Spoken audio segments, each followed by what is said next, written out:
Hello and welcome to the DownShift as we are back with Formula One after the summer break. And we're landed straight in the middle of, well, we'd hoped it would be a silly season, but we haven't seen a lot in regards to the drivers at this stage yet.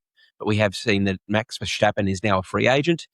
We've got a firing for Cadillac. I shouldn't say the word fire around Cadillac. And we haven't even got to the Zandvoort last race ever. As it's lights out. Drop the clutch. And let's get racing.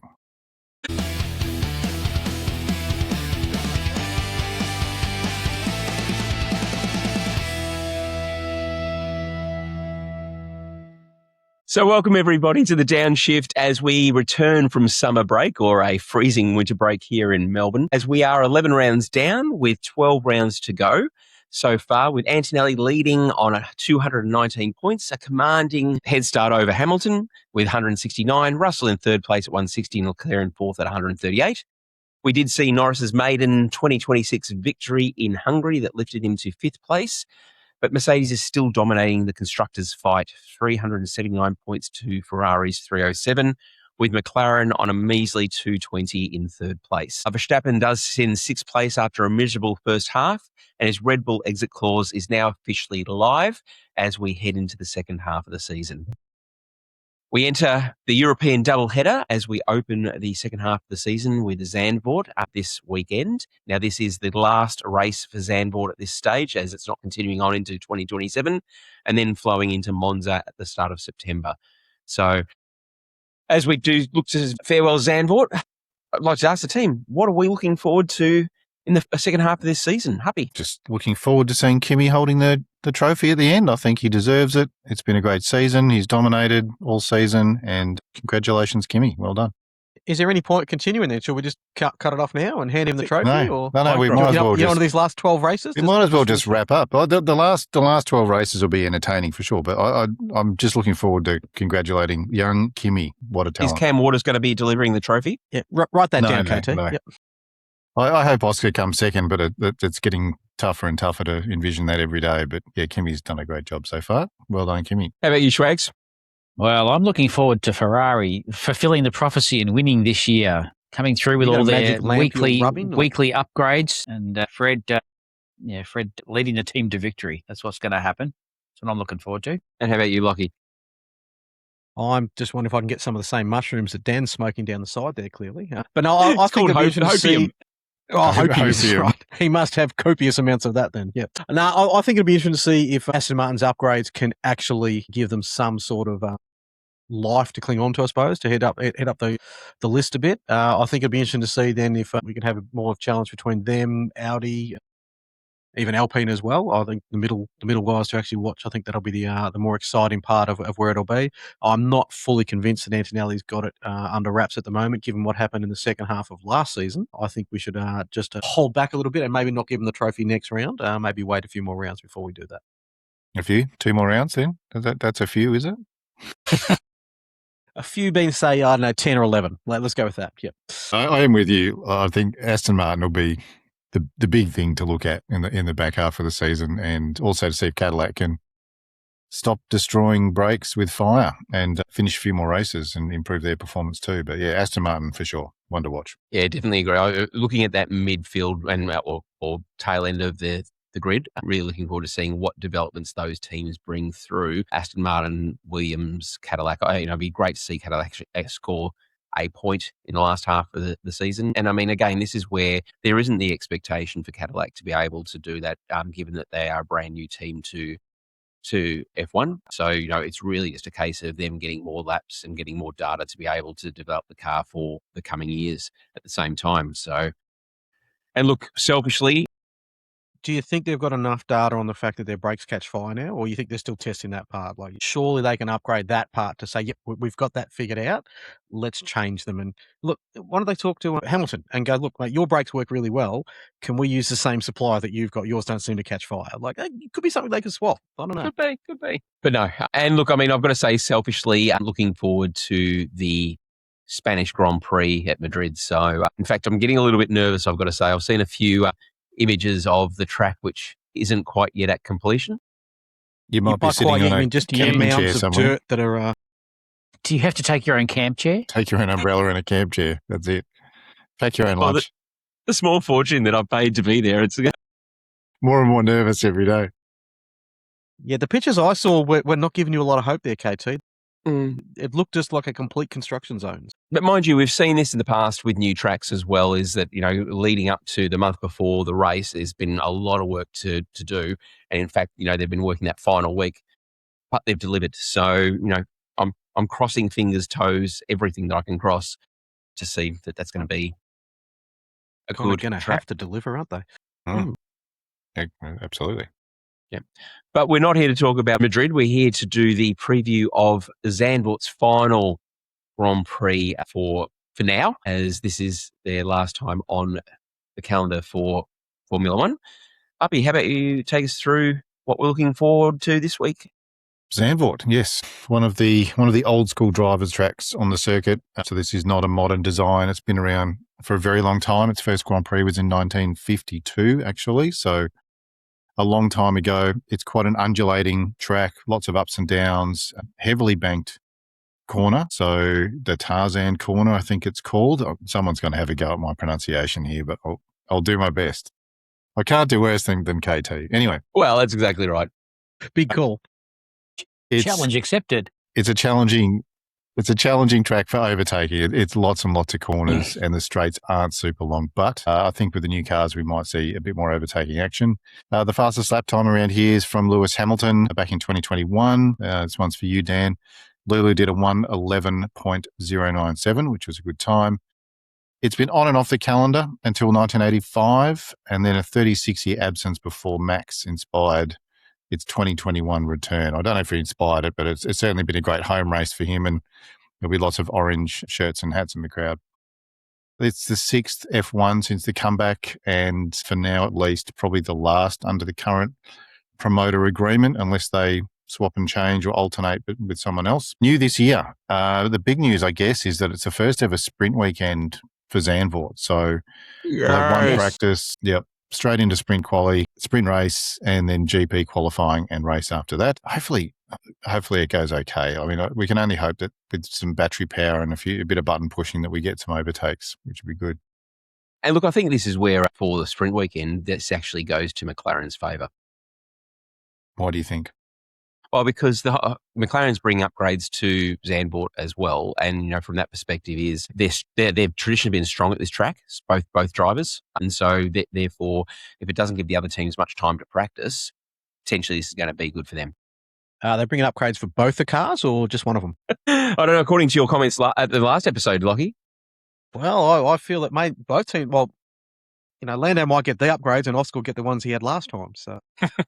I think that the major problem for McLaren this round, if they bring their upgrades, is that everyone else will be bringing upgrades as well. So they have to hope that their upgrades are just a little bit better than everyone else. But yeah, you're right. They were fast at Zandvoort. They have been producing good downforce in that car, so they might go well here. But yeah, as far as overtaking a strategy, turn one, I'll have a go at this name. Tarzan Bocht, I think that's how you pronounce it. Someone correct me. Excellent. Is probably the main passing zone, like coming into T1. The turn three, Hugenholzbocht. We're waiting for this. Come on, Hugenholzbocht. Go. I can't do the German bit at the end. Anyway, please, someone write in and let us know just how badly he butchered that. 18-degree banking. It's a really steep banking, but it's occasionally overtakes done there. Turn 14, which is the final corner. I'm not even going to try and pronounce that. Come on, have a crack. Come on. Ari Luyendijkbocht. Perfect. Luyendijkbocht. I feel like I'm talking to a native. There we go. Yeah, that's I've got the orange hat on. It's all right. But it's a fairly narrow track. There's not a lot of space on it for overtaking, so it's a twisty, windy track, as we all know. This means, I guess, coming back from the summer break, like you said, KT, McLaren, high downforce, could be strong here.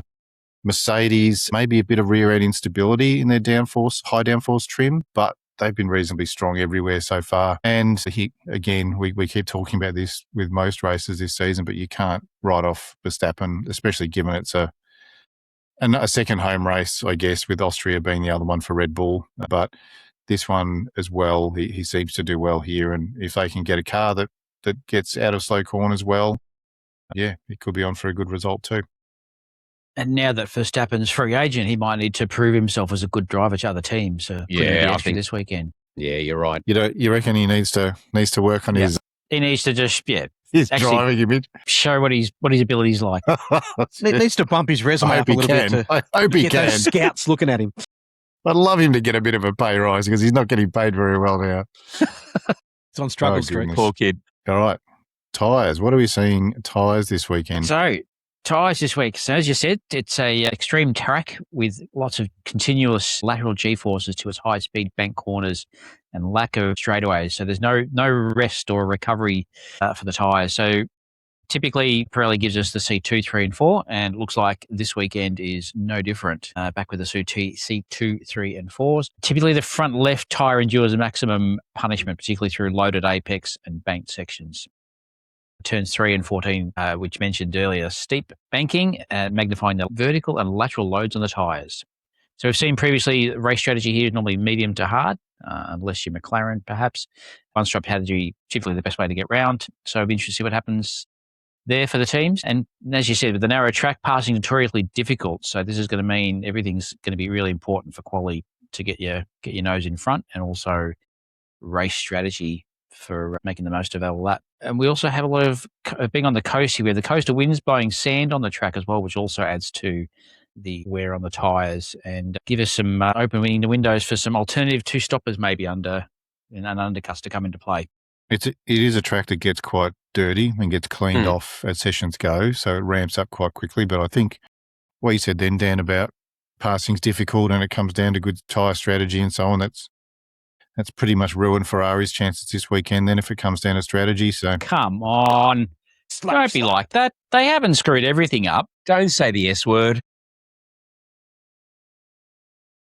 Yeah, that's strategy. That's a dirty word, strategy. Jeez. Isn't it an F word, Ferrari strategy?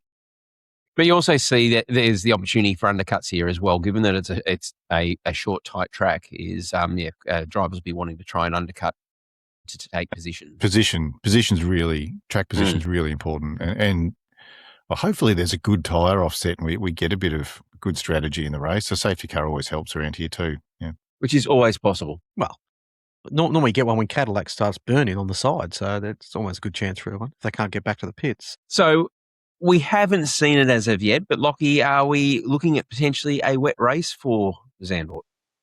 Well, you've jumped ahead 2 days. You just have to hold off a second for that part.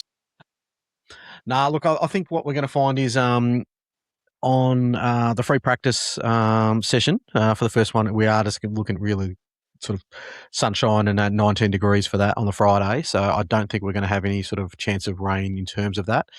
Very minimal chance of that. A little bit of gusty wind here and there, but nothing too severe on that one.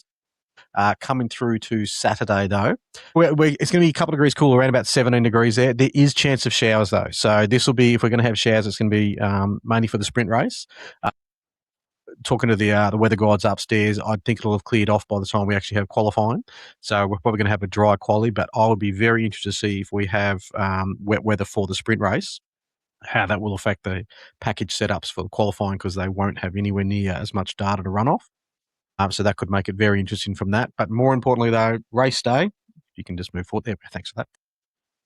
Sunday. So we are going to have a dry race. There will be no rain on Sunday. So you can basically leave your brolly at home for that.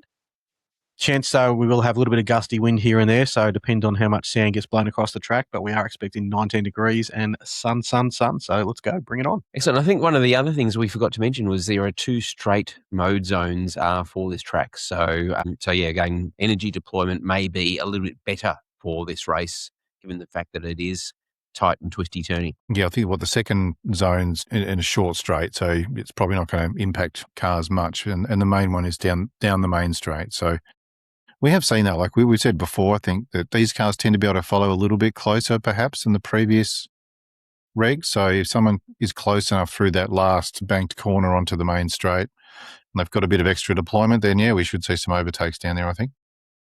Dump on the brakes and see how they go. Now, before we get into our predictions, there has been a little bit of news over the summer break. Most recently, the other day was, and worn my Cadillac top just in honour of this, but we did see the first boning for Cadillac, where we've seen Graham Loudon, who has been sacked as team principal after only 11 rounds. He has now been replaced by Marcin Budkowski. Marcin's ex-Ferrari, ex-McLaren, ex-Alpine. He's also spent time in the FIA as well, writing regulation and the like. So a really qualified candidate. CEO Dan Taras was on a press conference or a virtual announcement where he has said that Graham had only found out about this news 2 hours before Dan actually went to the press. So Dan's put his hand up and said, it's my decision, my call. And, this is just the cut and thrust of Formula One. So look, I guess really we see this, it's Cadillac is the only team that has not scored a point yet so far this season. We've both got Perez and Bottas on 0. And as we've said, we've seen a number of issues in regards to brake fires and the like and disintegrations. So the question is as to whether or not Budkowski will actually make a difference for the second half of this season. That's what I was going to ask. Is that going to mean they're going to get some points now? Well, time will tell. If Aston's taken a big step forward, then that's not going to help their chances, is it? So they've got a fair bit of work to do. They need to get the cars to actually finish the race on the same lap as the leading cars to start with. That would actually help. I don't think Aston's performance is having any impact on Cadillac. No, I'd agree with you, Dan. 100%. But yeah, so, and look, from this perspective, I think this is that typical American approach as well is, you're fired. And so move on to the next and bring that forward. So Budkowski is an engineer. And so he, as I said, his pedigree is very good in that regard. So maybe it is a case of getting him to look more of the technical side of the team rather than what Graham had brought to the team was getting them meeting all the expectations for the FIA and Formula One to be able to get them onto the grid for the start of the season. But then we go on to the driver market. Now, from this perspective is we do know that Max Verstappen's exit clause is now active, but no word in regards to that. But we did have the link to McLaren as being a shock suitor, apparently. Apparently he doesn't have to make a decision until October, which is the rumour around the place. So he's got a little while to go. No, there'll be all rumours and innuendo. Nothing will come out until the day that he has to actually make that decision. But we have seen with some of the other drivers, we've got Fernando Alonso, who is reportedly chasing a $46 million a year Aston Martin extension. We also see Carlos Sainz, who is currently assessing his options from what has been a poorly performing Williams. And it's rumoured that he's been offered another £30 million from Williams. Massive deal to stay with them, if that's true. Yeah. But hasn't accepted. So he's obviously really hoping to move somewhere else. Yeah. Is that what his soul's worth? I can't see it. I don't reckon he's worth that. No, but they want him to stay. It's not long. I don't think it's any more about the money for him now because he was promised a lot and they're not even close to what they promised. He's been delivered nothing. Yeah. And there's not even glimmers of it, I don't think. And look, I think 30 million just to keep Saints, I'd be putting that 30 million into the development of the car. And I mean, take someone else. Yeah. If he's going to go, bring someone else. If they've got that money, yeah. Well, I don't think driver salaries aren't included in the cap, I don't think. So they'll be putting as much money as they can into the car. But yeah, maybe that was 30 million over 2 years. Who knows? It was just a number that appeared. But it did sound like they were very, very keen to keep him in the team. Well, time will tell. So with that, it allows us to now move on to our predictions. Now, for our listeners and viewers, I will try and make this as least complicated as possible. Strap in, people. Okay. Do we need to give them a break? A little. We might have to put a chart up with some spreadsheet or a chart. Some calming Zen music. So, Happy, in your absence, there was a vote that was cast, and we took your proxy, so you voted for this as well. Right, okay. But given we come into the second half of the season, and with such a points gap between yourself and the rest of the team, it has been decided that as we go through our predictions, we are going to go in reverse order from trailing to leading. And as we go and pick pole, first, second, and third, whoever locks in that position for that driver first holds that, and no one else can pick that driver in the same position. Christian, are you inducting the tall poppy clause? I am. No. We spoke to the FIA And they said we're allowed to bring these upgrades to our predictions. So we've had it. It's all official. We've had it in writing. It's fine. So basically, this clause hurts one person. Is that right? So there's no level playing field anymore. We're just. Yep. No, we're trying to level it out for all of us. Don't worry. Just so we're all clear. Yes, Dad, we're trying to cut the tall poppy down to size. No, what we're trying to do is this: we're trying to create parity, and so we're introducing BOP. That's a good word, parity. Yep. All right, so who's going first? This means Dan's going first. Correct. Dan's going first. Swag followed by Lachy. And what are the magic rules here? Because you explained these to me the other day. He just explained. So we're picking pole first, second, third. If Schwags picks, let's say for instance, Schwags puts Hamilton in first. None of us can pick Hamilton for first. You'll all be thankful about that, won't you? Hey, come on, lucky hat. Now you've put all the drivers back in, so we can get Lance Stroll. All of them, Bottas, not nuts. Although I might, I won't have to. It'll impact when I'm. Hang on, so I don't get to go first all the time, though. Until you catch up. If you're trailing, yes. If you're last, you do, yeah. Are you doing it consistently from the bottom up? Yeah. For the next, so you're really punishing the top, the leader. Absolutely. Wow. Yeah. Yikes! Nathan needs to be cut down to size. You never know; it might be an advantage to the leader.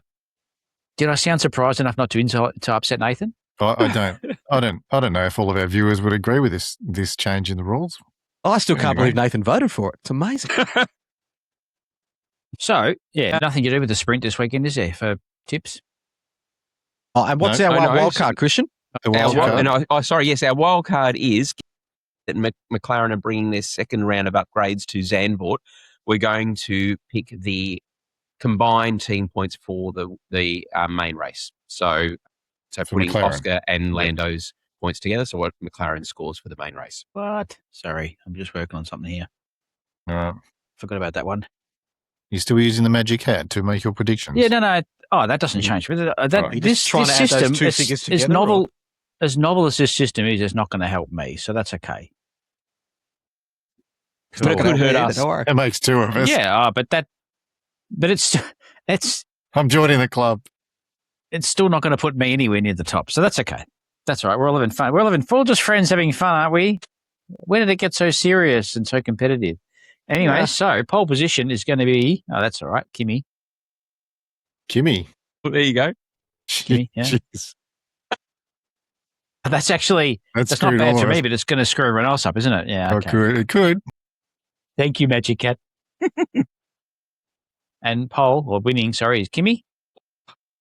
Oh, yeah. Imagine that. I get Kimmy, George. So random. Oh, who else? I think we need to have someone check over the shoulder of this magic hat. Second is really pulling these out of her hat. Oh, well, this will confirm that it's not rigged. Charles. Yeah. Do you reckon? Opium. I think Ferrari's going to be strong. Yeah. And, okay, Lando. Well, that'll upset no one else who's doing tips after me. And McLaren points this weekend will be 20. 20 McLaren team points. Yep. All right. And the important thing is we've got to remember. Wait. And a zero. Shouldn't there be a zero after that? Like 20, not 2? I did. Hang on. Technical difficulties again. Hell. Jeez. All right, that's better. Okay. Well, actually, then I picked Lando for third. It's going to be, it's third, 15. Anyway, no matter. That's right. We're good. Carry on. We're good. All right, Lachy, over to you. All right. Kimmy's out. Pole position. We are going to run with... I'm going to go Lando Norris for pole. In first position is going to be Lewis Hamilton. Yeah. Second will be Kimi Antonelli. And then third will be George Russell. Right. And we will have total points for McLaren will be 31. Expecting a good result. Well, they're going to get fourth and fifth. I was going to say... I'm doing the maths going... I know, I'm trying... Just take my shoes off. All right. I can add up in my head. It's fine. KT. Alrighty. Well, thankfully, neither of you have stuffed up my predictions at this stage. So, not that I'm going to say mine are correct. For pole position, I'm going to put Oscar Piastri. Oscar for pole. Good way to throw away your points, but thanks, KT. And then for first, I'm going to put Lando Norris. You're tipping big things from McLaren this weekend. I am. Well, I'm putting my money where my mouth is. Is it second? Oscar Piastri. He's throwing his tips away. And then, hang on, did anyone put this here? No, Kimi Antonelli for third. So, and based on that, 1 and 2 for McLaren points would total? 43. Wow, that's a big, big call. I like that. Go hard or go home. Yeah, you're definitely going home. So a quarter of their points haul this season, they're going to get next week. Correct. It's going to be a big weekend for McLaren. Coming out after summer break with a bang. All right. More importantly, Nathan, has it wrecked your tips or are you okay? Well, this gets complicated now. I can't pick anything that you guys have picked. Oh. This is going to make it more difficult. All right. We just want to make sure you've noted them down, so you just hear it. Okay. So pole position. I can't pick Kimi, Lando, or Oscar. Goodness me. I'm gonna have to go George Russell for pole. I thought you were going to say Nico Rosberg. That's not a bad one. I can't do Kimi, Lewis, or Lando for the win. I'll do George for the win. I will do Kimi for second. No, you can't do that. Can I do that? No, Lachlan did Kimi for second. Oh, my goodness. Leclerc, Kimi, or Oscar, I can't do. I'm not enjoying this. Hang on. We are. Not enjoying this at all. I'm going to go Lewis for second. Yes, you can do that. That's good. I can do that. And third, I'm running out of options, fellas. Lando, George, or Kimi. I can't do them. I can't do Lando, George, or Kimi. You can put Chucky in. I'm going to go Leclerc for third. Gee, no one's picked Max. No. I don't think Max is going to do it around here. Do you think his heart's no longer blue? No, I don't think so. You can't pick 31 points for McLaren because I've already got that, so you have to go lower. I'm going to go 18 points. Wow. Oh, my goodness. Geez, I tell you what, this is one way to, equalise the field, I'm telling you. Yes. Or maybe not. Or maybe not. We'll see what happens. We'll see. Everyone will be eagerly tuning in for next week's episode to see how well we didn't do. I was not as bullish on McLaren and Mercedes at this track. I thought Ferrari and McLaren might be a little bit stronger, but anyway, we'll see. Christian thinks McLaren's going to be really strong. So yeah, evidently. Yep. I mean, they've shown that history so far this season, haven't they? Absolutely. Well, these upgrades they're bringing is going to be one race, so be fine. So the excitement, the energy that comes from one race, it's building. Winning creates winning. So as Happy was saying, we do have a sprint round for this weekend. So we've got practice. So Zandvoort time, practice is at 12:30. Sprint qualifying is at 4:30 on the Friday. On the Saturday, we've got the sprint at midday with qualifying for the main race at 4 p.m. on the Saturday, and then the main race being at 3 p.m. on the Sunday. For us team, that means 11 p.m. at DownShift HQ. I'll be there to play your new pinball machine, so we're all good. Excellent. That's an easy one. And in honour, I have Dutch syrup waffles that I've already got. So we've got that in honour of Zandvoort. Why would no one picked Max to do anything, and you've got Dutch waffles? Well, it's going to feed us. Who cares? Netherlands Grand Prix. I mean, Okay, that's all right. We'll have a Dutch waffle in honour of Max's poor performance. It can be a commiseration waffle. That's how we can have it. Commiseration waffle. Tears. And hopefully we see some lap one chaos into Tarzan. Lachy, with your prediction of potentially a bit of a wet sprint race, which will stuff teams up in regards to their setup. And we'll be able to see whether or not Budkowski's arrival at Cadillac will fix the brake fires and potentially look at getting some points for Cadillac. Well, if everyone piles in the first corner and crashes and Cadillac keeps going, they might get some points. That could work. Still have to finish the race. Oh, this is true. Yep. Yeah. So with all that, be sure to like and subscribe. It's only one episode this week as we do the preview for Zandvoort, and then we'll have our review episode next week. So until then, we'll see you on the next lap.